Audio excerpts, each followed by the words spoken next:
శివుని అంశే దానవునిగా అవతరించిన సృష్టి రహస్యం ఏమిటి? జలంధరుడు ఎవరు?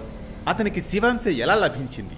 దేవతలనే జయించిన జలంధరుడు శివుని శూలానికి ఎలా బలయ్యాడు? దానవ సంహారంలో శ్రీ మహావిష్ణువు చాతుర్యం ఏమిటి? సదృశ్య సంభాషణ రూపకంగా సాగే అనగనగాలోని అద్భుత కథనమే దానవ సంహారంలో శ్రీ మహావిష్ణువు చాతుర్యం, తులసి ఆవిర్భావం. అనగనగా అది కృతయుగంలోని సమయం. కార్తీక మహాపురాణం ప్రకారం పృథు చక్రవర్తి నారద మహర్షిని తన సందేహ నివృత్తికై సంభాషించే సందర్భమని. దేవర్షి నారద తులసిని హరిప్రియ విష్ణువల్లభ అని సంబోధిస్తారు. ఎందుకు అనగా నారద మహర్షి ఇలా చెబుతారు: రాజా, ఇంద్రుని అహంకారానికి శివుడు ఉగ్రరూపం చూపగా బృహస్పతి భక్తితో శాంతి స్తోత్రం చేస్తాడు. దీంతో శివుడు కరుణించి త్రినేత్రాగ్నిని సముద్రంలా పడేలా చేస్తాడు. ఇక్కడి వరకు నిన్న జరిగిన కథనం. ఇక ఆ తరువాయి భాగంలోకి వెళదాం రండి. ఆ శివాంశే అయిన అగ్నే సాగర సంగమాన పడిన వెంటనే ఓ బాలకుడి రూపాన్ని ధరిస్తుంది. సముద్ర గర్భంలో జన్మించిన ఆతడే జలంధరుడు. పుడుతూనే ఏడుస్తాడు. ఆ ఏడుపు ధ్వనికి స్వర్గాది సత్యలోక పర్యంతం ప్రతిధ్వనులతో దద్దరెళ్లిపోతుంది. ఆ రోదన విన్న బ్రహ్మ పరుగు పరుగున సముద్రుడి వద్దకు వచ్చి ఆ అద్భుత శిశువు ఎవరి పుత్రుడని అడుగుతాడు. అందుకు సముద్రుడు ఆయనకు నమస్కరించి, గంగా సంగమంలో జన్మించాడు కనుక ఇతను నా కుమారుడే, దయచేసి వీనికి జాత కర్మాది సంస్కారాలను చేయుము అని కోరుతాడు సముద్రుడు బ్రహ్మను. ఈ మాటలు జరిగే లోపలే ఆ చిన్న బాలకుడు బ్రహ్మ గడ్డాన్ని పట్టుకుని కిందికి లాగుతూ ఉంటాడు. ఆ బాలకుడి పట్టు నుంచి తన గడ్డాన్ని వదిలించుకునేందుకు బ్రహ్మకు కళ్ళనీళ్ల పర్యంతమవుతుంది. అందువల్ల విధాత, ఓ సముద్రుడా, నా కళ్ళ నుంచి రాలి చిందిన నీటిని ధరించిన కారణంగా ఈ బాలకుడు జలంధరుడనే పేరుతో విఖ్యాతుడవుతాడు. సకల విద్యావేత్త, వీరుడు అయి శివునిచే తప్ప ఇతరులకు వధించరాని వాడే అవుతాడు అని దీవించి పట్టాభిషిక్తుని చేస్తాడు బ్రహ్మదేవుడు. కొంతకాలానికి ఆ జలంధరుడికి కాలనేమి అనే దానవుని కుమార్తె అయిన బృంద అనే కన్యతో పెళ్లి జరుగుతుంది.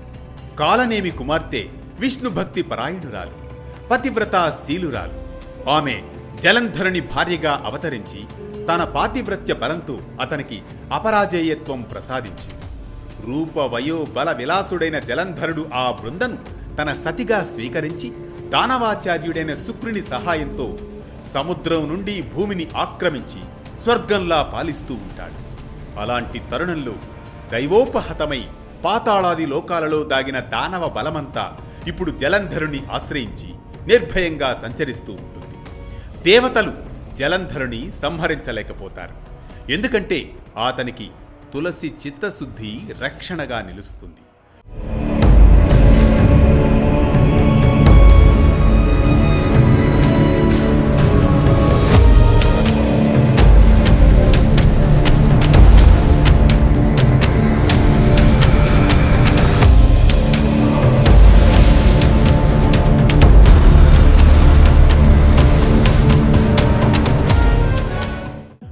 జలంధరుడు ఒకనాడు శిరోవిహీనుడైన రాహువుని చూసి, ఈతనికి శిరస్సు లేదేమిటి అని ప్రశ్నిస్తాడు.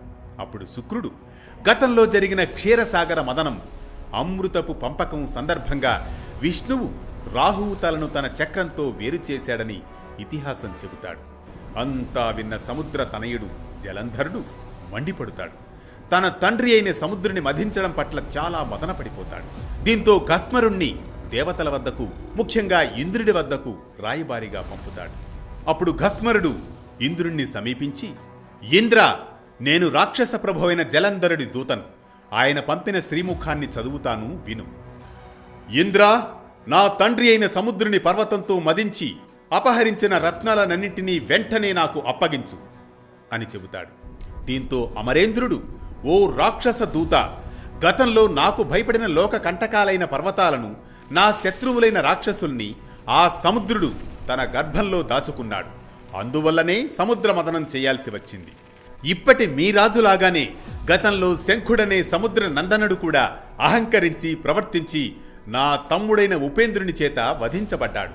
కాబట్టి సముద్ర మదన కారణాన్ని, దైవతగణ తిరస్కృతికి లభించబోయే ఫలితాన్ని కూడా మీ నాయకుడికి విన్నవించు అని చెబుతాడు ఇంద్రుడు. ఘస్మరుడు జలంధరుడి దగ్గరకు వెళ్ళి ఈ విషయాలను వినిపిస్తాడు. మండిపడుతాడు జలంధరుడు. మరుక్షణమే స్వర్గంపై సమరం ప్రకటిస్తాడు. శుంభ నిశుంభాది సైన్యాధిపతులతో సహా దేవతలపై దండెత్తుతాడు. ఉభయ సైన్యాల వారు ముసల పరిగ బాణ గదాది ఆయుధాలతో పరస్పరం ప్రహరించుకున్నారు. రథ గజ తురగాదులతోనూ రక్త ప్రవాహాలతోనూ రణరంగం నిండిపోతుంది. రాక్షస గురువైన శుక్రుడు మరణించిన రాక్షసులందరినీ మృత సంజీవిని విద్యతో బ్రతికిస్తూ ఉంటాడు.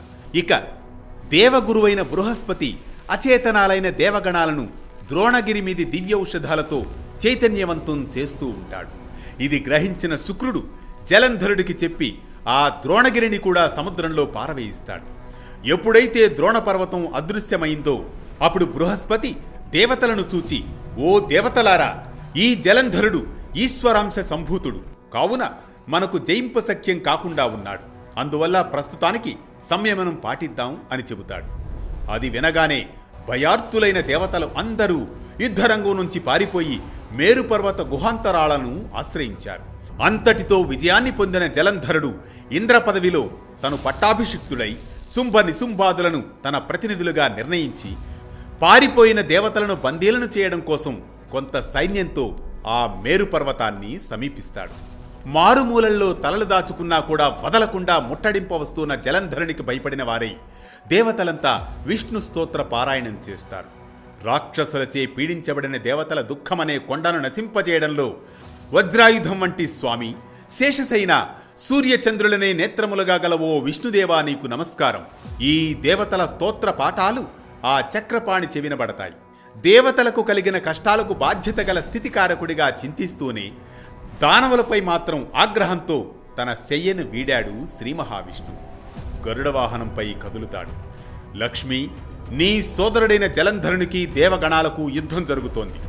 దేవతలు నన్ను ఆశ్రయించారు అని చెబుతాడు. అందుకా ఇందిరాదేవి, నాథ, నేను నీకు ప్రియురాలనే ఉండగా నువ్వు నా సోదరుని వధించడం ఎలా జరుగుతుంది అని ప్రశ్నిస్తుంది.